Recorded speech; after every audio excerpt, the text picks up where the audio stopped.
ngayon, siguro medyo childish pa ako. Ayoko maging mature.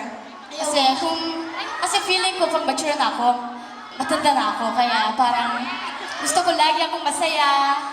Ganon. Yan ang secret ko. And it shows. Parang si Sandara yung taong hindi nasa-stress sa buhay, di ba? Ano ba yung bagay na nagpapastress sa'yo? Parang wala eh. Always jolly ka lang, di ba? Always happy. Yes. Pero ano yung bagay na pinaka nagpapasaya sa'yo? Ano? Pili ko, alam ko na. That brand of her. Pen shop. Pen shop talaga ang pinag... See?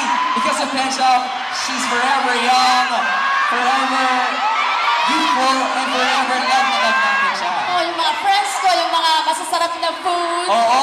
Andyan yung mga cats ko, ang cute nila, mga pusa ko. Ayun, sakto-sakto. Ano pangalan ng nung cat mo sa bahay? Meron, 4 sila. Ayun, apat pala Sila sila. yung mga babies ko. Ayun. Ito na, sigurado, isa sa mga babies mo itong si Kel. Kel,